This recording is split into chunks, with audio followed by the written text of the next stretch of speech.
kenapa dikatakan kotak? Karena dia itu bangun ruang untuk mengisi toh, punya ruangan toh kotak itu. Kalau persegi nggak punya Pak.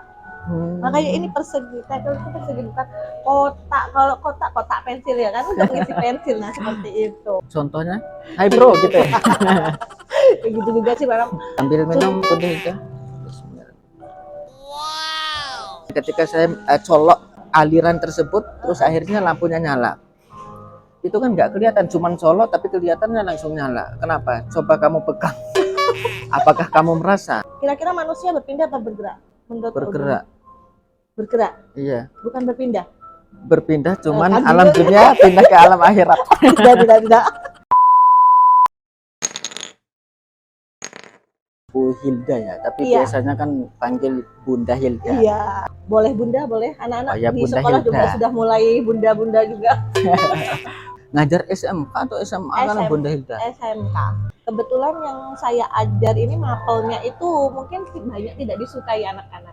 Mulai dari tingkat SMP mungkin ya sampai SMA. Karena kebetulan saya mengajar fisika di sini. Fisika adalah pelajaran yang mungkin paling tidak disukai anak-anak.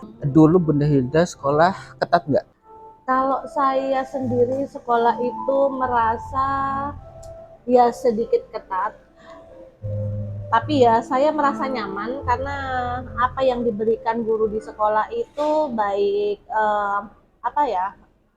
komunikasi di sekolah masih tidak seperti sekarang Pak. Saya merasa itu lebih yang dulu itu mungkin rada sungkan ya. Kalau sekarang kayaknya los gitu. Merasa anak-anak itu aku sama guru harus berani gitu. Beraninya entah dalam tahapan apa, mereka itu ngomongnya lebih los daripada dulu. Kalau dulu kan masih ada sungkan-sungkan ya Pak, kalau ketemu guru, apalagi ngeliat guru dari jauh kok kayaknya. Tapi pernah dipukuli sama guru yang dulu ya? Zaman-zaman dulu kan meskipun masih anak-anak seperti sekarang sih, maksudnya sering nyoba-nyoba kan, oh saya nyoba gini kira-kira gimana sih reaksinya guru kayak gitu. Ya sering juga sih rasa malas ya otomatis pasti ada ya, cuma ditegur alhamdulillahnya nggak sampai dipukul. Tapi menurut saya untuk pendidikan dulu itu untuk ke anak itu lebih bagus Pak, menurut saya pribadi ya. Karena apa?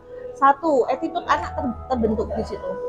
Beda dengan sekarang, saya melihat saya awal-awal mengajar SMK itu kaget Pak.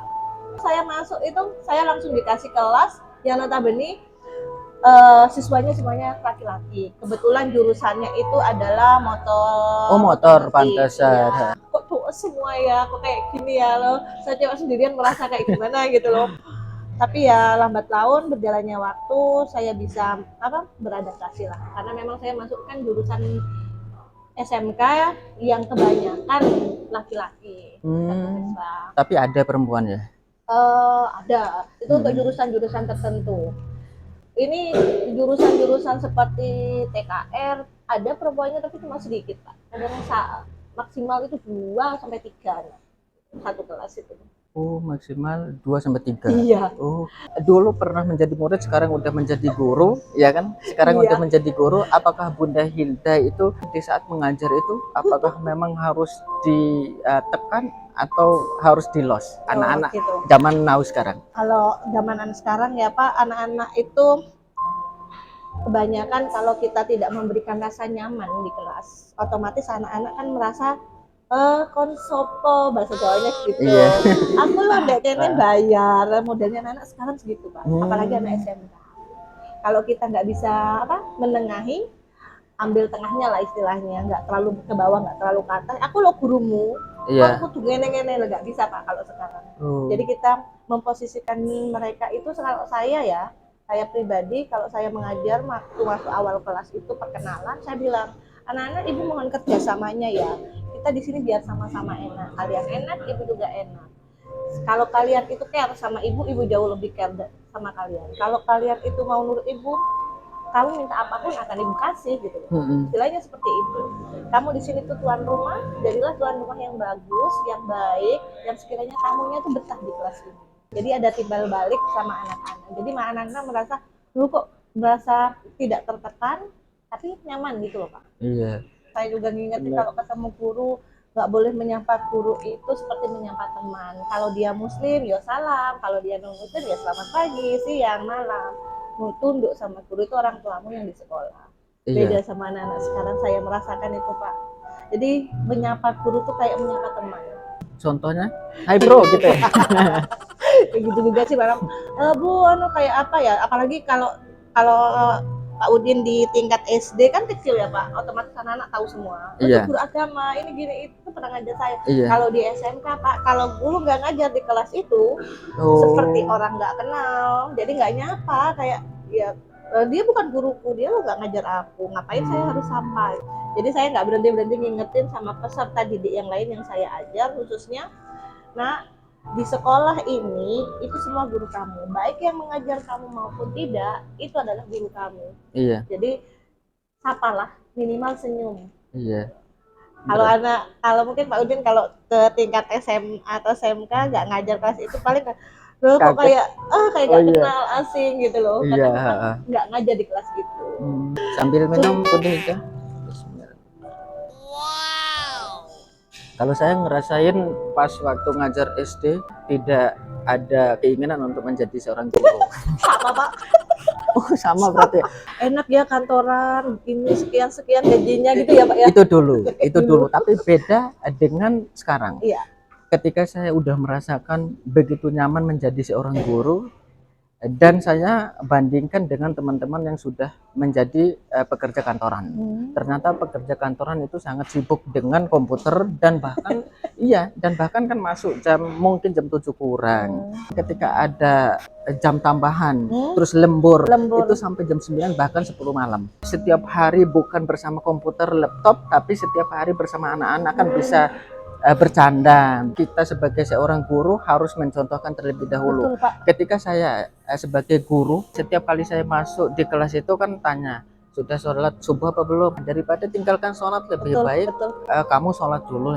Kan katanya istilahnya itu ada istilah ibu itu adalah guru pertama anak. Ya mungkin saya orang yang paling cerewet di rumah tangga, paling galak, ya.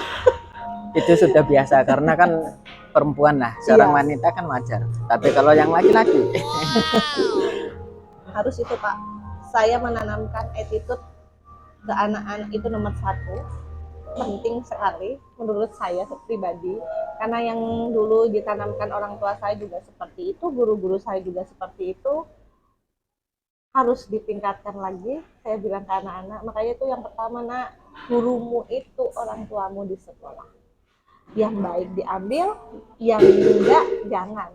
Saya seperti itu. Saya juga seperti itu sebagai orang tua. Apa yang baik di bunda diambil, yang enggak jangan. Bunda suka ngomel-ngomel, bunda suka marah-marah, ngene. Makanya kamu tuh harus nurut lah, biar bunda tuh nggak ngomel-ngomel. Belum punya anak cewek ya? Masih belum, harus punya Pak. Karena saya merasakan itu perbedaannya jauh ya Pak. Maksudnya cowok laki-laki dan perempuan itu, Ilham itu romantis Pak. Tipe anak yang romantis, dari Ilham saya juga belajar. Mandiri maksudnya? Romantis, mandiri, iya. Perfeksionis dia tuh Pak sebenarnya. Lebih perfeksionis dari saya. Kebanyakan urutnya ke saya. Ilham. Kalau Safa ini ayahnya banget. Pendiam, betul Pak.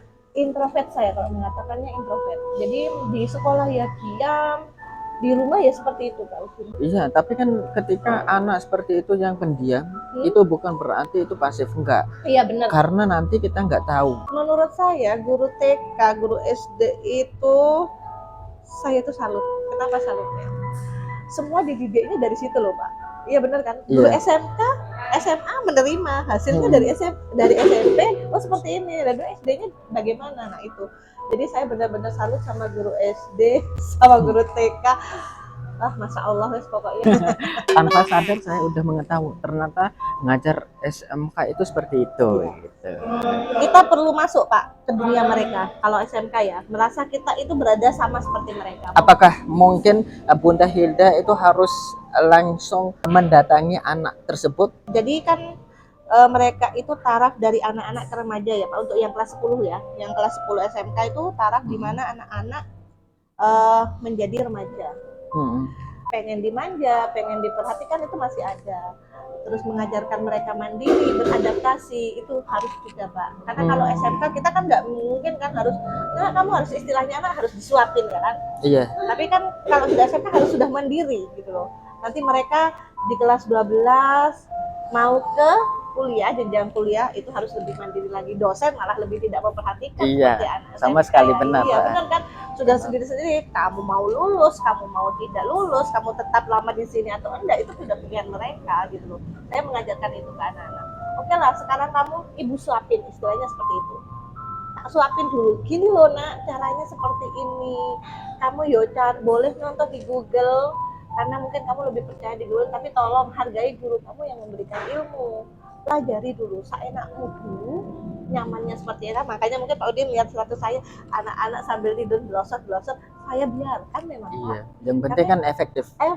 Maksudnya mereka itu mengerjakan gitu loh. Kamu nggak bisa, kamu gengsi tanya ke ibu, ke temanmu, bahasa teman gitu loh, teman sebaya. Belajarlah sama temanmu. Kamu kan biasa curhat gini masalah apa kek, masalah pacar kek, masalah guru kek, kamu ngerasa nih guru.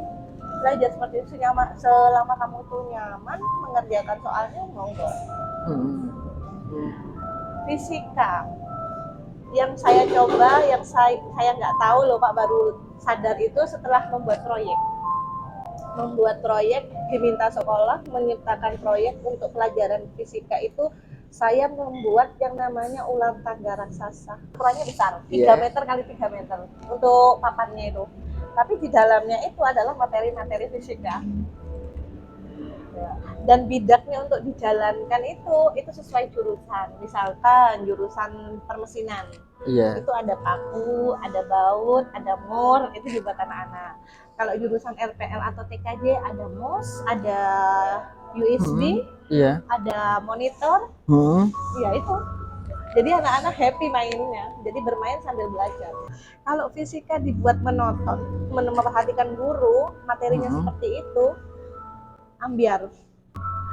Jadi saya mencoba proyeknya itu yang bermanfaat. Maksudnya mereka tidak boring dengan bermain, mereka juga sambil belajar ya dengan ular tangga itu. Jadi dibuat per kelompok, bermain per kelompok, mendapatkan nilai terbaik karena di dalam di dalam papannya itu ada pertanyaan. Itu teman saya menyuruh loh Pak, suruh buat videonya lalu masukkan ke YouTube katanya. Iya, YouTube sekolah. Iya. Jadi saya belum sempat anak-anak suruh buat dokumentasi sendiri per kelas, sudah dikirim, tapi saya belum ngedit sampai sekarang. Kalau ada pembelajaran berbasis IT, ayo yang biasa menggunakan medsosnya, ayo bareng-bareng buat belajar, kalian juga belajar, seperti itu. Sampai arah sana ya? Arah sana, saya seperti itu. Seperti pembuatan yogurt itu kan biasanya anak SMA ya Pak? Iya. Saya pelatihnya di anak SMK. Berhasil, malah anak permesinan hasil yogurtnya enak Pak. Berhasil mereka, dan mereka waktu diajak ke lab itu excited gitu loh. Oh aku bisa masuk lab IPA gitu loh, yang dulu nggak pernah, sekarang pernah. Masaknya bareng-bareng, buatnya bareng-bareng, dan ternyata untuk mengukur suhu seperti ini, terus prosesnya seperti ini, ada diagram alirnya, mau pembuatan yogurt yang benar bagaimana, nanti penelitiannya bagaimana gitu. Ini yang terakhir Bunda Hilda ya. Iya. Saya penasaran dengan pelajaran fisika. Pelajaran fisika kan mengajar tentang mungkin perhitungan ya, dan juga mungkin pemikiran ya. Iya. Apakah berkaitan dengan filsafat fisika itu? Kayak misalkan filsafat itu memikirkan, kamu tahu Tuhanmu, kamu yakin, percaya kepada Tuhanmu. Siapa Tuhanmu? Benar. Coba kamu lihat di atas sana ada lampu. Ketika kamu melihat lampu, sebuah lampu itu nyala apa? Mati. Nyala. Oh ya, nyalanya dari mana? Gitu kan? Nyalanya dari mana? Coba perhatikan, ini kan colokan. Ketika saya colok aliran tersebut, terus akhirnya lampunya nyala. Itu kan nggak kelihatan, cuman colok tapi kelihatannya langsung nyala. Kenapa? Coba kamu pegang. Apakah kamu merasa? Kalau fisika itu memang kan ilmu pasti ya Pak, termasuk ilmu pasti yang memang ada di kejadian kehidupan sehari-hari. Seperti yang Pak Udin contohkan lampu itu, di fisika itu listrik Pak, bab listrik. Iya. Ya, listrik statis dan dinamis, arus searah dan bolak-balik Itu yang di fisika. Kalau saya memberikan contoh ke siswa, mungkin saya belajar dari guru saya yang dahulu kala. Mungkin kalau guru-guru zaman dahulu mungkin lebih pakemnya itu ke ke apa ya, materi yang mungkin sulit untuk dibayangkan siswa. Dari situ saya belajar, padahal saya tidak ada cita-cita jadi guru ya Pak. Tapi saya belajar dari guru saya, kalau memberi contoh itu ke anak didik itu harus yang ada di sekitar mereka. Jadi mereka lebih gampang membayangkan, mengandaikan. Jadi tidak semu gitu loh Pak. Seperti yang ditemukan oleh Isaac Newton tentang hukum 1 Newton itu, yang awalnya dari buah apel jatuh. Apel jatuh kok, kenapa buah apel jatuhnya ke bawah ya, atau nggak ke atas gitu loh. Nah itu kan ada hubungannya dengan gravitasi bumi, bukan karena angin, karena hantu kadang jatuh sendiri kan. Anak-anak mikirnya seperti itu.